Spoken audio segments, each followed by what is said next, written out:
Abram agora, por favor, no capítulo 13 de Juízes. Quero trazer aos irmãos uma meditação sobre um personagem muito conhecido. Seu nome é Sansão, e eu tenho assim uma grande esperança que o Senhor vai estar atuando nas nossas vidas através desta história, desta meditação ao redor da sua história. Gostaria de contar a todos que estamos iniciando hoje uma série de 8 pregações, 8 sermões, intitulado Como Evitar um Mergulho Desastroso.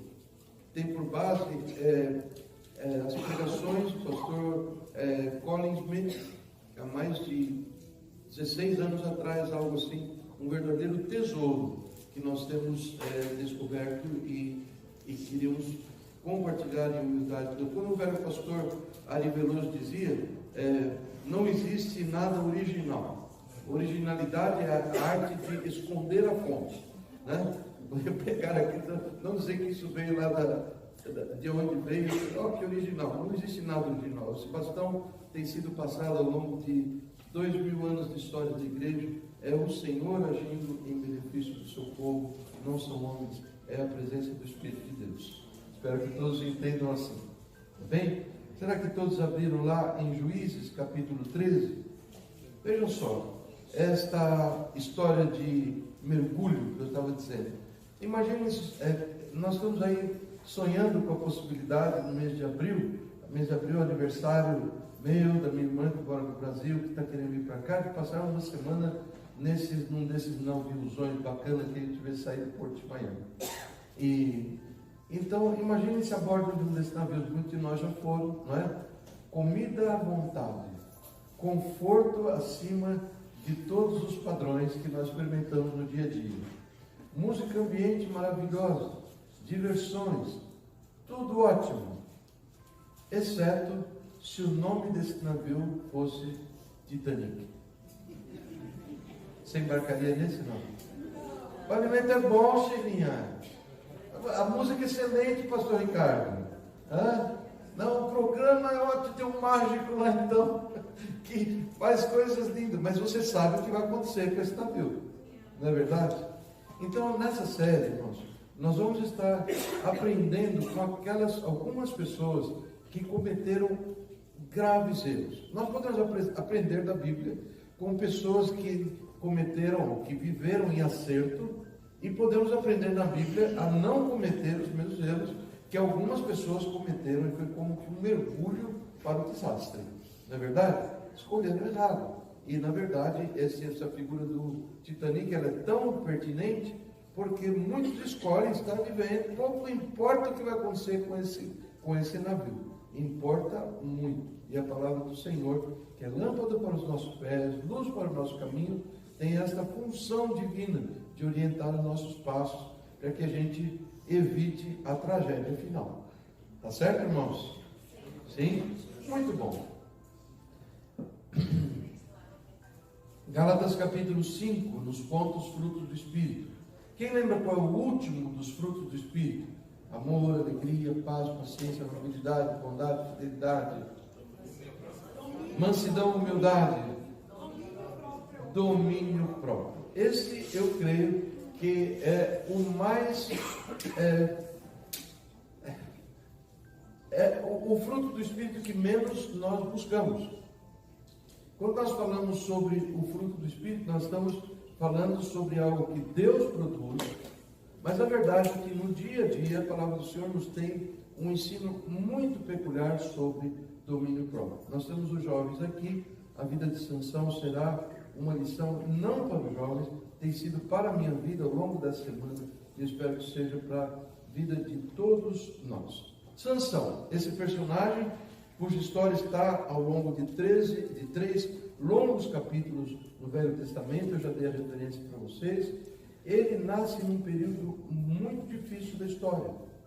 Vejam só, para Deus diz assim, que os israelitas haviam voltado a fazer o que era mal aos olhos do Senhor, ao ponto que o Senhor advertiu, ensinou, ameaçou e trouxe sobre eles esse castigo que foi o domínio filisteu, pior de todos os inimigos que já dominaram Israel, o povo desta pequena faixa ao longo do mar Mediterrâneo, filístia, terríveis, cruéis, perseguidores do povo. Eles dominaram o povo de Israel por 40 anos. Imagine uma cena: tanques em Miami. Por todo lugar que você vai, um tanque parado na esquina, soldados com um linguajar diferente, não é nenhuma das línguas que você conhece, uma brutalidade pelas ruas, gritos aqui e ali de pessoas que estavam simplesmente se dirigindo ao metrô ou estavam indo para o seu local de trabalho e que foram duramente agredidas, jogadas ao chão.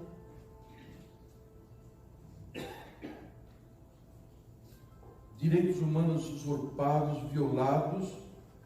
Aquelas pessoas que timidamente tentam montar uma resistência são vistas por algum tempo e depois desaparecem para nunca mais serem vistas. FBI foi desativado, CIA já não existe mais, e todo o sistema que regulamenta as leis para a segurança pública desse país já não existem mais. Tudo o que existe em termos de leis são movimentos arbitrários por parte de uma potência invasora que de alguma forma tomou conta e agora está dominando, escravizando as nossas vidas. Você consegue imaginar algo assim? Pelo menos na nossa mente cinematográfica a gente consegue ter uma ideia. 40 anos. 40 anos. 40 anos é uma geração completa. Pessoas que estão vivendo num ambiente assim, alguns teriam nascido num ambiente deste que eu descrevi para vocês, teriam se acostumado, nem sabem direito o que é ter liberdade, não sabem direito o que é não ver o seu pai sendo espancado, batido no rosto, cuspido, chutado como um animal. A criança vai crescendo num ambiente como esse. Vocês já imaginaram isso? Durante 40 anos, isso para modernizar aquilo que pode ter acontecido em Israel. Provavelmente foi muito pior em termos de agressões individuais, em termos de zombaria, porque em Filístia, entre os filisteus, havia essa divindade Dagon, e havia como que uma rixa. Eles como que provocavam os ciúmes. Agora que estavam numa posição de mando, eles desprezavam o grande Deus da Bíblia, o Deus de Israel, porque afinal de contas o povo de Deus estava sendo subjugado pelo povo filisteu. Situação terrível. E no meio da situação, Deus dá a uma serva do Senhor uma revelação de que ela teria um menino e que esse menino iria começar um processo de libertar o povo de Israel da mão dos filisteus. Ele nasceu de uma forma maravilhosa, com algumas funções, eu vou contar para você aqui. Ele cresceu e o Senhor o abençoou, diz lá no capítulo, versículo 24.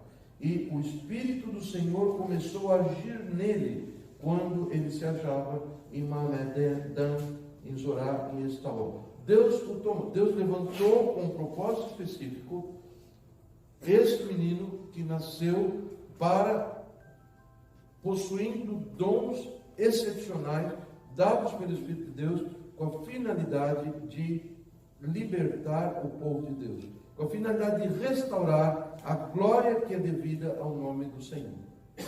Nesse ponto, eu gostaria de ler para vocês, ou lembrar para vocês, de 2 Coríntios 5:20, 5:15. Alguns vão dizer assim: o povo lá, as pessoas viviam naquela época, Sansão teve um propósito. Você quer saber de uma coisa?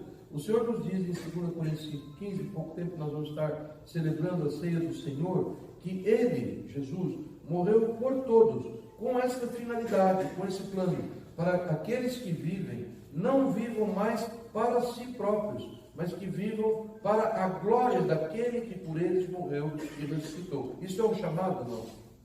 Isto é um chamado, irmãos. Nós pensamos que tudo o que importa na nossa vida é conseguir um sucesso para os nossos planos. Nós gostamos de sucesso. A esposa acabou compartilhando algo excelente que aconteceu com Davi. Mas nós nos enganamos algumas vezes, achando que nisto consiste a vida. quando na realidade não é nisto que consiste a vida. A vida consiste em nós vivermos para o louvor da glória de Deus. Para que nossa vida seja de tal maneira, nossas palavras, nossos atos, venham a trazer estima ao nome do Senhor. O Senhor vê em nós pessoas que foram designadas para falar bem do Senhor para outras pessoas. Foi Deus que fez. Veja o que o Senhor fez para mim. Veja o que Ele fez para a minha família. Veja como Ele me livrou. E contemos e toquemos a trombeta por todo canto, abertamente, destemidamente, para que todos, eventualmente, dentre todos que ouçam, alguns vão parar e vão pensar: uau, este Deus, quero conhecer mais dele. Isso se chama falar coisas boas. Isso se chama falar boas novas, que em grego chama evangelização. Isso é contar o plano de Deus, é contar a bondade de Deus. Essa é a finalidade que nós temos. E isso estava em ruína lá em Israel. E Sansão nasceu para restaurar este estado de coisas. Vejam só, ele era um crente em Jesus, um crente em Deus, bem dotado de dons, que eu já vou descrevê-los aqui, alguns deles. Ele era um homem de fé. Você pode ter certeza, você que está a caminho do céu, que você vai ver Sansão no céu. Eu não sei sobre Esaú, sobre Saul, outros que aparecem na palavra e que foram pessoas de grande proeminência. Eu não sei sobre eles não. Mas sobre Sansão, se você abrir lá na galeria dos heróis da fé, em Hebreus 11, 32 a 33, nós não vamos ler, ele é colocado como um dos heróis da fé, ao lado de Davi, de Samuel, homens que, entre aspas, pela fé conquistaram reinos, praticaram a justiça, alcançaram o cumprimento das promessas pela fé. Então você pode ter certeza que Sansão, com essa referência, foi um homem resgatado pela fé que há no Deus único e verdadeiro. Primeiro ponto sobre Sansão. Segundo, ele foi separado desde o ventre com esse propósito, eu já contei para vocês, de iniciar uma liberação do povo de Israel, e ele foi um homem nazireu. Essa palavra não é muito falada em inglês, em igreja, mas convém uma explicação, porque ela aparece no texto, sei que muitos vão ler e você vai querer saber. O voto do nazireado consistia no seguinte: a pessoa era levada para um estado de profunda contrição em espírito, dizendo: eu quero viver uma vida pura, condizente com a vida do meu Deus. E durante algum período, o nazireu, ele seguia alguns ritos que eram associados com esta consagração, com essa dedicação da sua vida.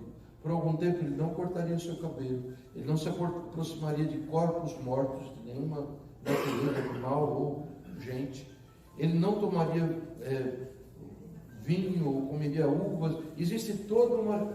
é algo que o próprio Deus estabeleceu. No caso de Sansão, alguém lembra um outro nazireu da Bíblia? Não? Samuel era um nazireu. Profeta Samuel, lembra do profeta Samuel? Então esses homens faziam esse voto no Senhor. Aparentemente era um voto que, no mais das vezes, era um voto temporário. No caso de Sansão, o anjo que anunciou o seu nascimento disse: vai ser para sempre. Desde o tempo que Sansão nasceu até a sua morte, o anjo do Senhor explicou a sua mamãe que ele viveria nesse estado de coisa, ele viveria para expressar a pureza do Senhor para os homens. Ai, ai, ai. Foi chamado para coisa errada, eu já pensava, não é? Foi o meu primeiro pensamento. O Espírito do Senhor começou a se mover nele.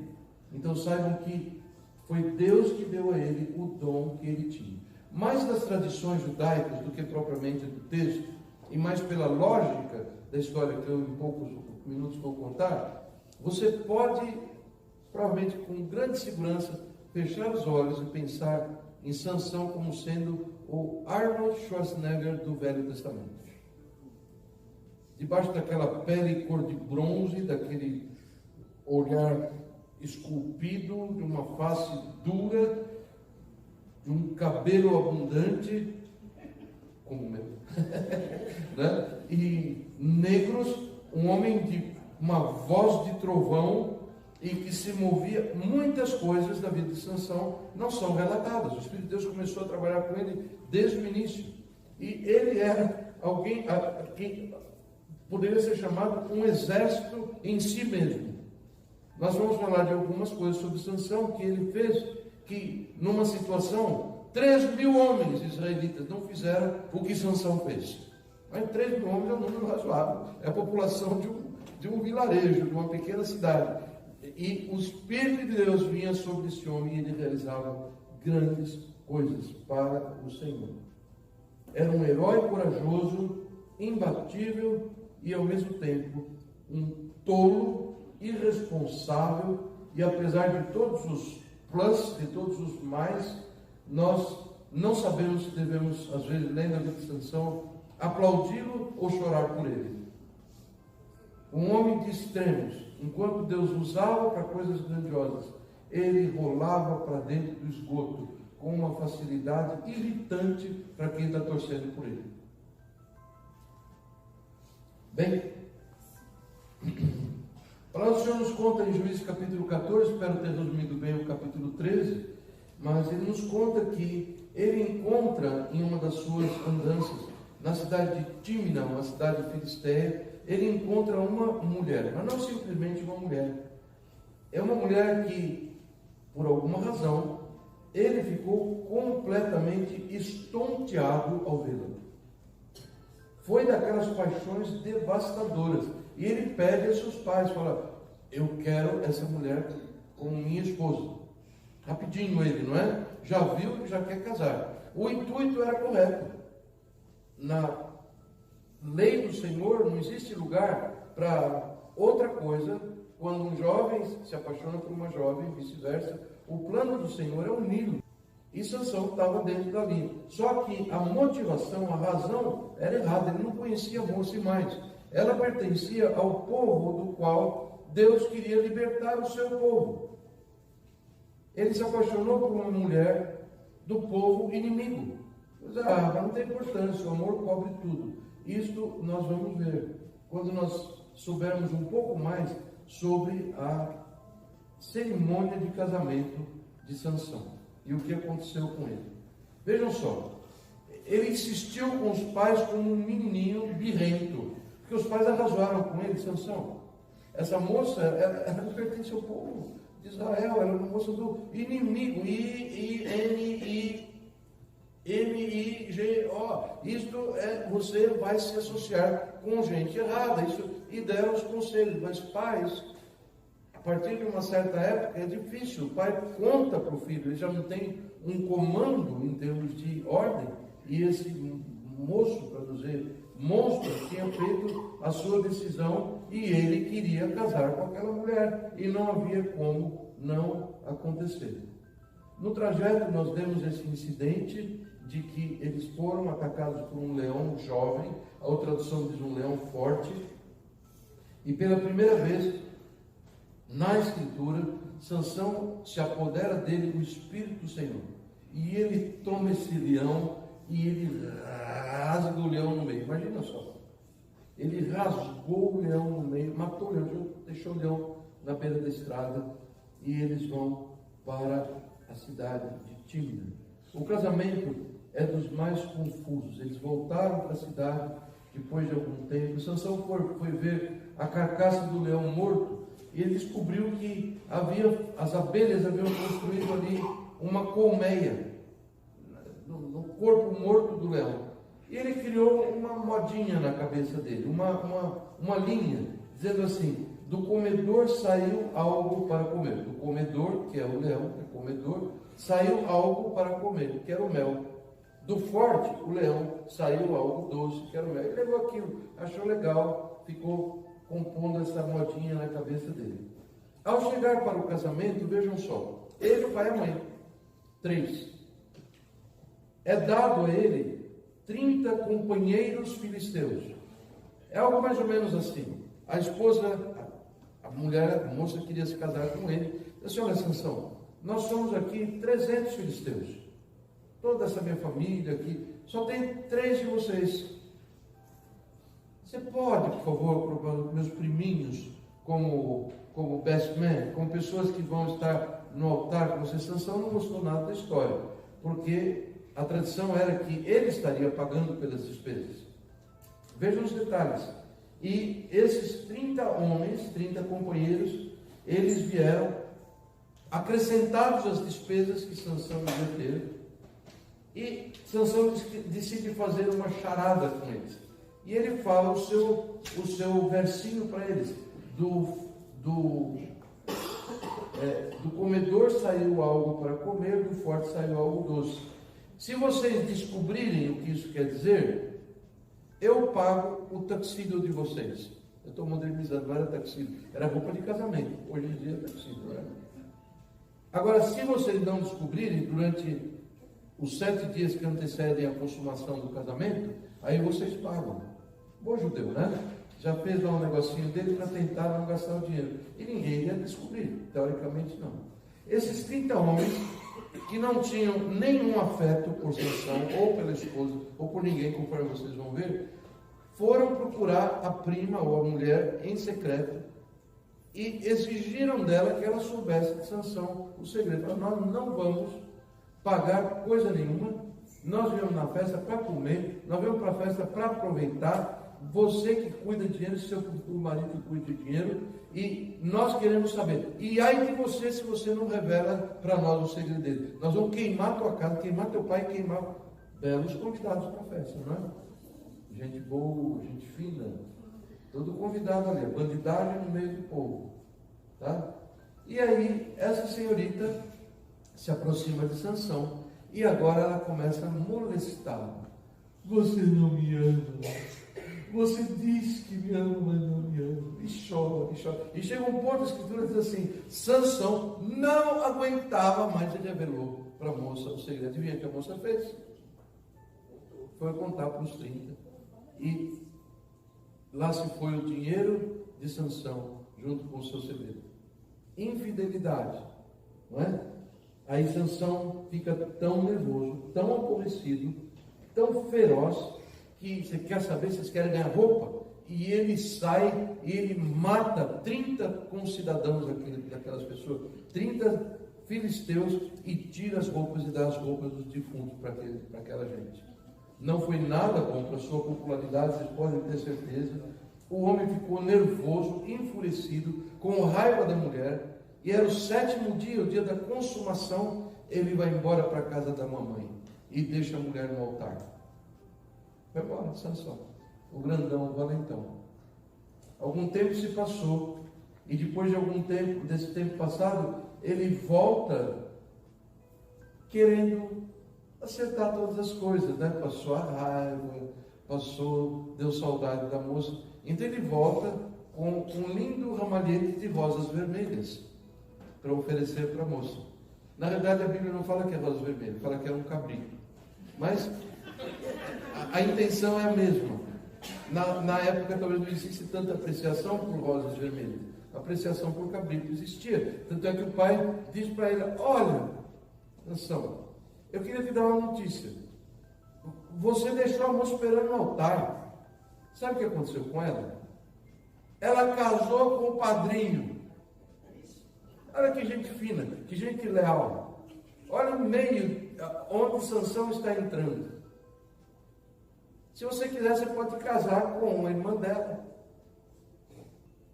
Não agradou Sansão. Ficou tão feroz, tão nervoso. Ele teve um ataque de crueldade. Tomou, não sei como, 300 raposas, amarrou rabo com rabo, pôs uma tocha e soltou no meio da colheita dos filisteus. Queimou tudo.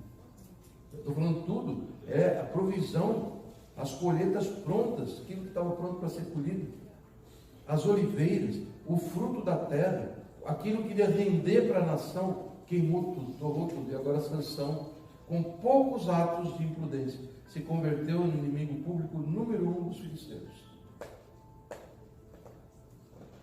E lá vai Sansão, a coisa não para por aí. Com essa confusão, vejam só, Sansão vai, se esconde numa caverna, e o povo filisteu ataca o povo de Sansão. Claro, não achava Sansão, vai pegar o povo, vai pegar a família, vai pegar... E o povo, debaixo da opressão, fala para os filisteus: ei, o que nós fizemos? Fala, nós queremos Sansão. E aí 3.000 homens vão buscá-lo e dizem assim: Sansão, você é um caso sério. Você é um delinquente juvenil.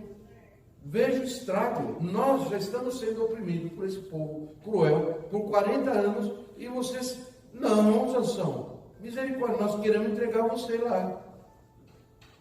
E amarraram Sansão com cordas, 3.000 homens, colocaram no o Espírito do Senhor veio sobre Sansão, e as cordas se dissolvem praticamente sobre Sansão, como pó, e com uma queixada de jumento, ele mata 1.000 filisteus. 1.000 filisteus são mortos, e a coisa aparentemente voltou a um período de calma temporária. Pouco depois do capítulo 16, Sansão passando pelos arredores, gostava de andar na beira do precipício, né? Bem no limite do povo filisteu. Não dava um passo longe. Não vou me expor a essas coisas. É perigo para mim. Não, foi lá. Dormiu com uma prostituta na capital da Filístia. Claro que souberam que Sansão estava lá, tinha pouca gente como ele, parecido com ele. Fazem um plot para prender Sansão. Sansão sai à meia-noite, vai com a sua força poderosa, arranca os portões da cidade, sobe uma colina e deixa lá, para deixar bem claro que Deus estava com ele e que a força que ele tinha. Não suficiente, seus atos de imprudência. Algum tempo depois, ele se apaixonou por outra mulher, também filisteia. E o seu nome era Dalila. Ele deveria saber, não sei o que esse telefone tocando, acho que esse cara não chegou. Hã? Sou eu? A gente vai ficando todo eletrônico e não sabe.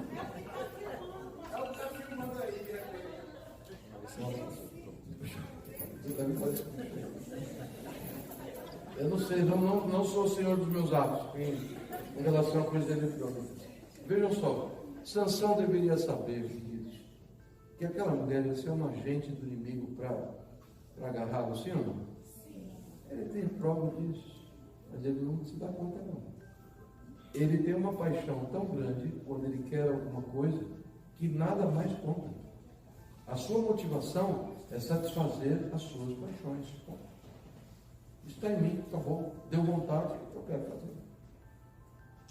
Soa semelhante, queridos? Lá no seu coração você responde. Soa semelhante? Sou. Nós todos somos portadores desse mal.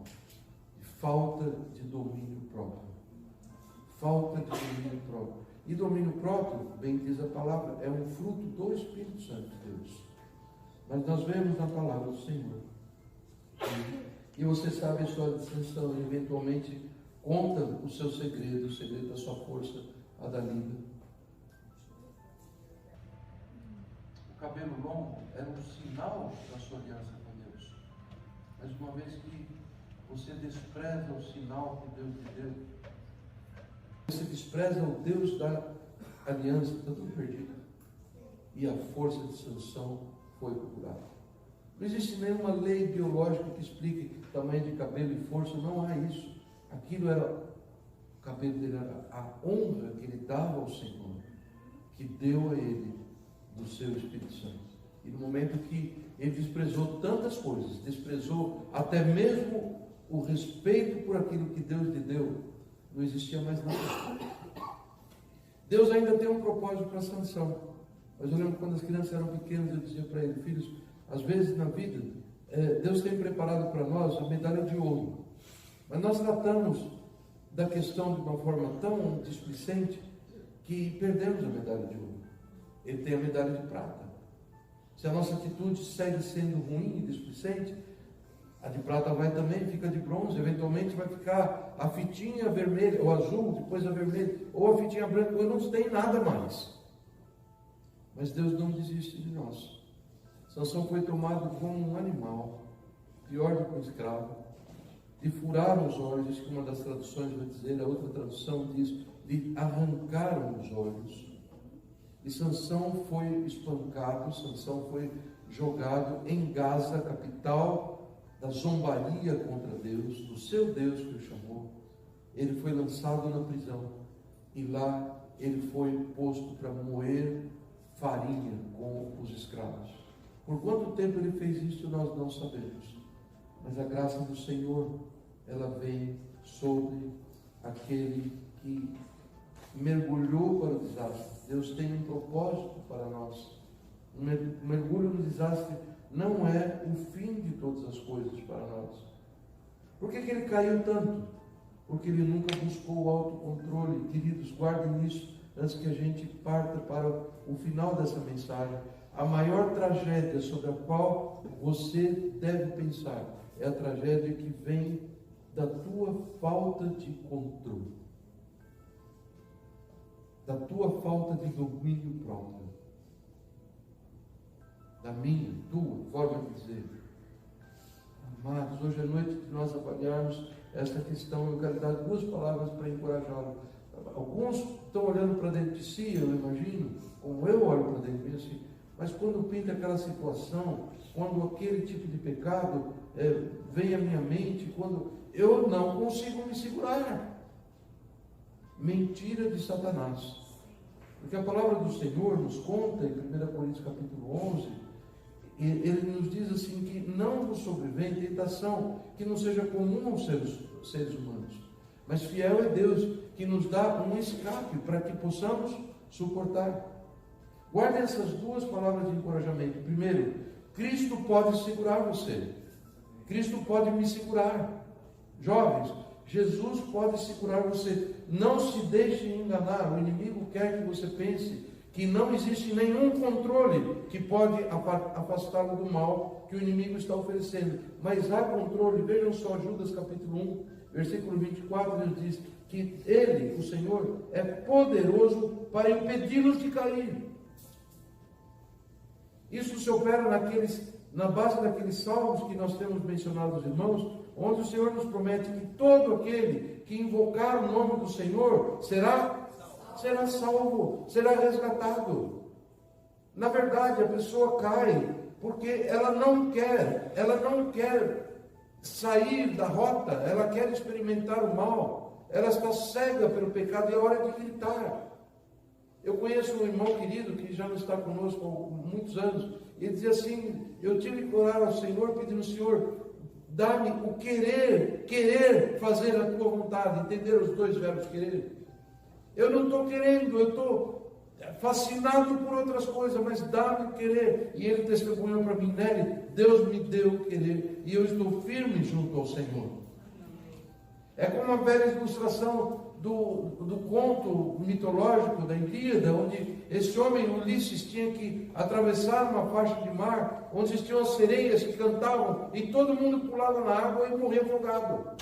E Ulisses disse: não, eu tenho que passar, vocês vão me amarrar no barco, amarrar no mastro, e eu vou passar, e não me soltem. E ele passou. Ele foi tentado, mas ele estava firme naquele que era mais firme que ele, que no caso era o mastro do navio. Jovem, queria demais que você guardasse isso no teu coração, que Jesus é poderoso para impedi-lo de cair. Não tem que ser como Sansão, não tem que passar por tragédias como Sansão passou. E mais, o segundo encorajamento, que a graça de Deus que nos salvou é a mesma virtude divina que nos ensina como e quando nós devemos reagir e renunciar às paixões deste mundo. Porque a graça de Deus se manifestou trazendo salvação a todos os homens, e ela, a graça de Deus, nos ensina a renunciar, isto é, a dizer não à impiedade e às paixões mundanas, e a viver de maneira sensata, justa e piedosa nesta vida, não no céu, viver nesta vida vitoriosamente. Então eu prego, irmãos, e jovens particularmente, coração cheio de esperança, que haverá um crente entre nós que vai dizer: a minha vida não tem que ser assim. As redes sociais dizem que o normal é rolar para dentro do esgoto. As redes sociais, os amigos, outras vias de internet, outras formas de comunicações estabeleceram que o correto é viver na imoralidade. Em Andradina nós estamos falando sobre os perigos, os enganos das doenças sexualmente transmissíveis. Terrível, terrível. Agora, é uma escolha que caberá a você fazer, caberá a mim tomar essa escolha. Porque, queridos, eu quero dizer para vocês, em 15 minutos de prazer, o diabo destrói uma vida. Destrói, queridos. Moças, moços, tomem isso com seriedade, em nome de Jesus. Você não precisa cair, você não precisa ser dominado pelas paixões carnais. Você não é verdade que você não consegue resistir, porque em Cristo nós podemos resistir. Vocês não precisam fazer um monte de erros, sofrer uma porção de dores, porque Jesus veio ao mundo para dar poder para nós vivermos uma vida muito superior à vida que você vê no mundo, ao seu redor. Havendo dito isso, eu preciso falar sobre restauração. E aqueles que caíram? E aqueles cujo exame revela uma sorologia que você tem uma doença que você adquiriu e que ela não é curável? Onde que isso vai andar? O equivalente moderno dos olhos de Sansão que caíram. Eu quero falar sobre restauração e eu queria que vocês guardassem 4 coisas sobre restauração. O que é restaurar? Fazer de novo, não é verdade? Eu queria dizer que há 4 pontos. Primeiro, a restauração, ela não evita consequências da nossa ação. Sansão foi restaurado. Aliás, a maior de todas as suas façanhas, a maior de todas as suas obras pelo reino de Deus, ele o fez nessa situação, cego, em Gaza, moendo farinha ao lado dos escravos. Deus o tirou daquela posição. Deus nunca restaurou os seus olhos. Entendem o que eu quero dizer? Isto enfatiza o fato de que nós temos que ficar longe do mal. Segunda coisa, o retorno para a posição anterior talvez nunca vai ocorrer, mas o Senhor segue tendo planos para nós. Acabaram-se as medalhas, acabaram-se as fitinhas, mas Deus ainda pode nos usar para o louvor da sua glória. Ele transforma o mal em bem. Ele abre caminho no erro. Ele abre rios no deserto para aquele que tem caído. Querido, não se esqueça que as escolhas são significantes. Você faz uma escolha de uma certa natureza, o que se segue a ela, o que a vida te apresenta, são coisas que têm mais ou menos aquela forma. Nós fazemos escolhas para o bem, as escolhas que se apresentam são para o bem. Nós fazemos escolhas para o mal, o que se segue são coisas que um abismo chama outro abismo. Cuidado com isso. E não se esqueçam finalmente que o perdão pode ser instantâneo, mas a restauração é sempre um processo gradual. Perdão é instantâneo, Deus perdoa. À luz disso, aquelas pessoas que verdadeiramente olham para a graça de Deus e falam: Deus, eu não mereço essa graça, eu não mereço que o Senhor me restaure. Ou uau, o Senhor me livrou de tantas, que coisa, foi um milagre do Senhor eu ter chegado inteiro onde eu cheguei. Oh, esse é o arrependido, esse é aquele que quer se chegar ao Senhor, quer se chegar à mesa da ceia do Senhor hoje e dar glória ao Senhor. Uau, Senhor, o meu pecado foi absorvido no teu corpo, morto lá na cruz, espancado por mim, e o teu sangue vai me purificando de todos os pecados. Existe outra pessoa que diz: não, eu perdi alguma coisa, não estou interessado. Eu tenho algum detrimento pelo que eu fiz no passado, não tenho interesse de andar com Deus. O que eu quero mesmo é a volta à situação total. Muito terrível. Entendem o que eu estou querendo dizer? Muito terrível. Você perdeu. Ponto. Perdeu. Deus, pela sua misericórdia, tem vivo hoje. E se você está vivo, existe esperança de coisas muito boas que Deus quer fazer. Mas o coração humilde é um retrato do verdadeiro arrependimento. É verdade, Senhor. O Senhor levou, eu fui um louco, eu fui um tolo, mas agora o que restou é tudo teu. Agora eu ando ao teu lado, ando com o Senhor. Sansão, lá de onde ele estava, ele orou: Senhor, ó soberano Senhor, lembra-te de mim. Ó Senhor, eu te suplico, dá-me forças, mais uma vez, e faze com que eu me vingue dos filisteus. E nós sabemos o fim da história. Ele foi levado a um ponto central daquele templo, onde estavam zombando de Deus, cantando a vitória do Deus Dagon sobre o verdadeiro Deus. E ele é colocado ali junto àquelas pilastras que sustentavam aquela casa. E Deus restaurou a sua força. E Sansão morreu com os filisteus. Essa não é exatamente o estilo de história que eu gosto. Eu gosto de história com um final muito feliz. No fim dá tudo certo, o mocinho casa com a mocinha, vive feliz para sempre, etc. A vida pode ser assim. Mas a vida poderá não ser assim. O Senhor é Salvador, o Senhor é bondoso, o Senhor quer prevenir mais. E o Senhor oferece para aqueles que já caminharam alguns passos do mal, a sua restauração, por causa do sangue de Jesus. E é isso que nós vamos celebrar nessa noite, a ceia do Senhor. Amém? Espero que a mensagem do Senhor, Pai querido, seja clara ao teu povo nessa noite. E no meu coração, Pai, eu quero louvar o teu nome, porque o Senhor nos promete, o Senhor nos dá na tua palavra, Judas 24, diz que o Senhor é poderoso para nos guardar de tropeçar, para evitar que tropecemos. Oh, Pai, eu quero te louvar, porque a tua palavra diz que a graça salvadora foi dada para a salvação de todos. E, Senhor, e que ela nos ensina, ela nos mostra, a tua graça nos mostra o caminho de como não cairmos no mal.